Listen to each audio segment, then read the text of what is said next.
कभी सोचा है कि गांव की किसी पुरानी हवेली या सुनसान मंदिर की कहानी सुनते ही रोंगटे क्यों खड़े हो जाते हैं। आज हम डर के इसी मनोविज्ञान की तह तक जाएंगे, दो ऐसी कहानियों के जरिए जो यकीनन सोचने पर मजबूर कर देंगी। इस पूरी कहानी का सार शायद इसी एक लाइन में छिपा है। यह हमें उस धुंधली सी लकीर पर ले जाती है जहां आस्था और डर दोनों एक हो जाते हैं। सोचिए, जब विश्वास की प्यास हद से ज्यादा बढ़ जाए तो वो खुद एक खौफ बन जाती है। तो किसी भी अच्छी डरावनी कहानी की सबसे जरूरी चीज क्या होती है? उसकी जगह, उसका माहौल। ये सिर्फ एक बैकग्राउंड नहीं होता, बल्कि कहानी का एक जीता जागता सांस लेता हुआ किरदार होता है जो अपने आप में खौफ पैदा करता है। चलिए देखते हैं हमारी कहानियों में ये किरदार कैसे काम करता है। देखिए, दोनों ही कहानियों में जो जगहें हैं वो जैसे बाहरी दुनिया से एकदम कटी हुई हैं।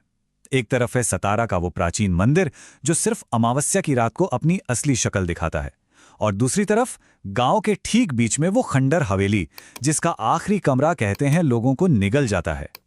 इन दोनों ही जगहों की हवा में एक अजीब सा अनकहा सा डर घुला हुआ है।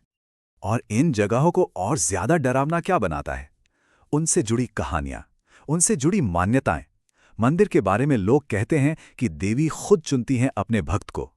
अब ये चुनाव आशीर्वाद के लिए है या किसी और चीज के लिए, ये कोई नहीं जानता। और हवेली, उसका नियम तो बिल्कुल साफ है। आखिरी कमरे में जो गया वो कभी वापस नहीं आया।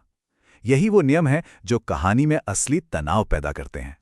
तो सवाल यह है कि जब खतरा इतना साफ साफ सामने है तो फिर कोई उन जगहों पर जाता ही क्यों है? भाई, यहीं तो इंसान का मन, उसका मनोविज्ञान सामने आता है। आखिर क्या चीज है जो हमारे किरदारों को उस खतरे की तरफ खींच कर ले जाती है?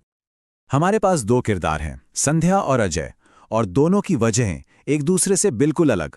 संध्या एक स्कूल टीचर है, पढ़ी लिखी। वो इस अंधविश्वास को जड़ से उखाड़ फेंकना चाहती है। वो तर्क को सच साबित करना चाहती है। और अजय, उसकी प्रेरणा है उसकी जिज्ञासा। उसे रहस्यमय जगहों से, उनकी कहानियों से प्यार है। दोनों के रास्ते अलग हैं, पर मंजिल एक ही है। वो अनजाने में उसी चीज की ओर बढ़ रहे हैं जो उन्हें निगल जाने को तैयार बैठी है। पुजारी की ये बात बेटी देवी खुद बताएंगी कि उन्हें क्या चाहिए। यह सिर्फ एक चेतावनी नहीं है, ये उस गहरी सदियों पुरानी आस्था का प्रतीक है जिससे संध्या टकराने वाली है। उस पुजारी की मुस्कान में एक अजीब सी शांति है, जैसे वो पहले से ही जानता हो कि इस लड़ाई का अंजाम क्या होने वाला है। ये एक ऐसी दुनिया है जहां तर्क की कोई जगह नहीं है। तो कहानी का असली संघर्ष, असली टकराव यही है। ये सिर्फ इंसान और किसी भूत प्रेत की लड़ाई नहीं, ये दो अलग अलग दुनियाओं का टकराव है।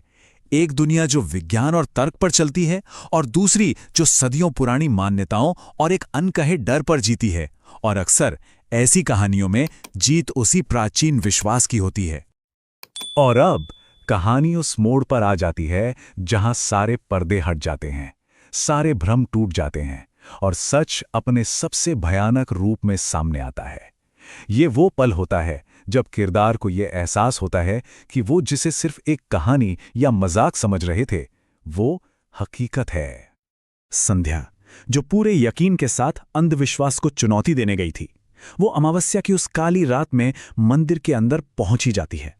उसे पूरा यकीन है कि वो गांव वालों के ढोंग का पर्दाफाश कर देगी, लेकिन उसे इस बात का जरा भी अंदाजा नहीं है कि अंदर जो वो देखने वाली है वो उसके तर्क, उसकी हिम्मत, सब कुछ तोड़कर रख देगा।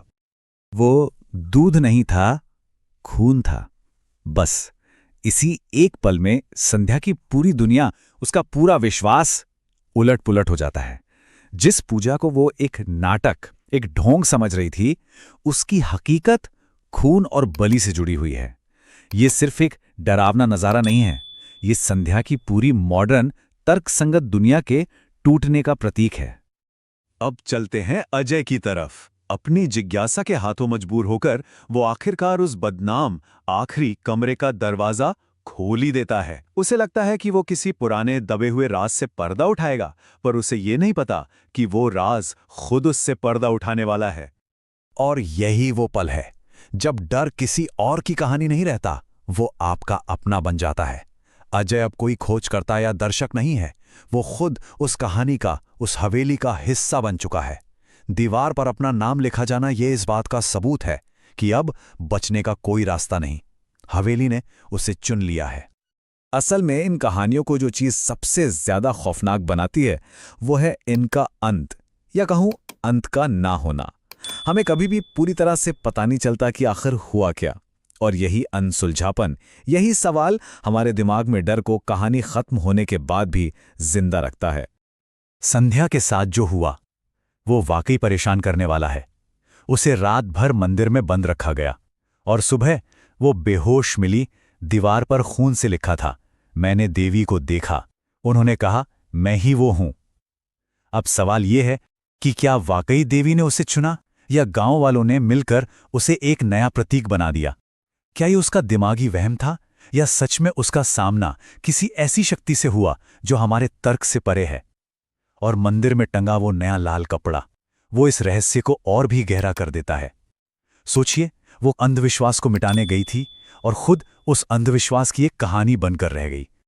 ठीक वैसे ही आखिरी कमरा की ये अंतिम चेतावनी ये साफ साफ बताती है कि कहानी अजय के साथ खत्म नहीं हुई है। नहीं, हवेली का खौफ अब भी जारी है।